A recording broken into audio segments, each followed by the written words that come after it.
साथियों, पिछले कुछ दिनों पहले हम देखे थे कि भारत के उपराष्ट्रपति माननीय वेंकैया नायडू जी ने एक स्टेटमेंट दिया था, अगर शिक्षण का भगवाकरण हो रहा है तो इसमें ऐतराज़ क्या है। मैं माननीय वेंकैया नायडू जी को पूछना चाहता हूं आपके माध्यम से कि हमको भगवाकरण या भगवा इस शब्द से कोई ऐतराज़ नहीं है। This video is presented by ASM super speciality hospital Gulbarga. क्योंकि ये जो भगवा रंग है किसी की प्राइवेट प्रॉपर्टी नहीं है, क्योंकि भगवान बुद्ध का जो आंदोलन था वो इसी भगवा रंग से शुरू हुआ था। महात्मा बसवण्णा के जो अनुयायी है और हमारे जो बसव तत्व मठ परंपरा है वो भी भगवा रंग को फॉलो करते हैं। छत्रपति शिवाजी महाराज और वारकरी संप्रदाय के लोग भी भगवा रंग को फॉलो करते हैं। तो ये भगवा रंग किसी की वैयक्तिक प्रॉपर्टी नहीं है। तो ये जो भगवाकरण है, ये वर्ड जो है ये हमारा ही है ऐसा हम मानते हैं। लेकिन आप जिस भगवाकरण की बात कर रहे हैं या आप जिसकी बात कर रहे हैं, हमको इसमें संदेह आ रहा है कि इस कहीं ना कहीं भगवाकरण के जो पीछे की आपकी स्वजाति की जो RSS की आइडियोलॉजी है वो कहीं ना कहीं आप इम्प्लीमेंट करके फिर एक बार भारत में मनुस्मृति की जो समय पर जो परिस्थिति एजुकेशन फील्ड में थी वो लाएंगे क्या, ऐसा हमको डाउट आ रहा है।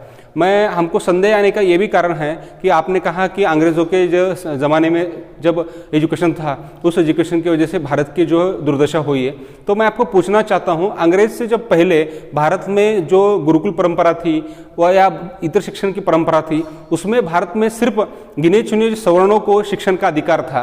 तो आपको ऐसा कहना है क्या कि जो शिक्षण का भगवाकरण करने से फिर एक बार इनडायरेक्ट भारत में जो रहने वाले SC ST OBC माइनॉरिटी और लिंगायत सिख जैन ये जो लोग हैं, जो समाज में शोषित लोग हैं सालों से, इन लोगों से शिक्षण से वंचित करना, ऐसा आपका उद्देश्य है क्या?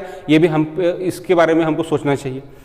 दूसरी बात क्या कि आप सिर्फ भगवाकरण इस नाम को आगे करते वक्त पीछे अपना जो मूल एजेंडा है वो लागू करने वाले हैं क्या, इसके बारे में भी आपको एक्सप्लेन करना होगा।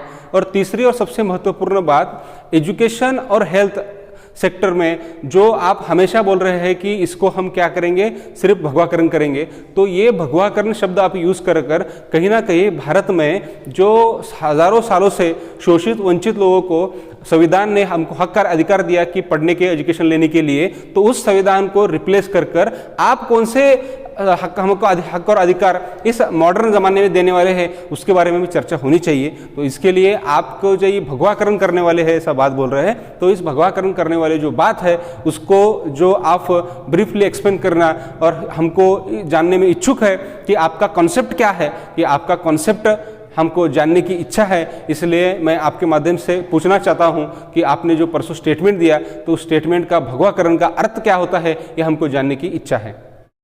This video sponsored by knowledge park the creative school.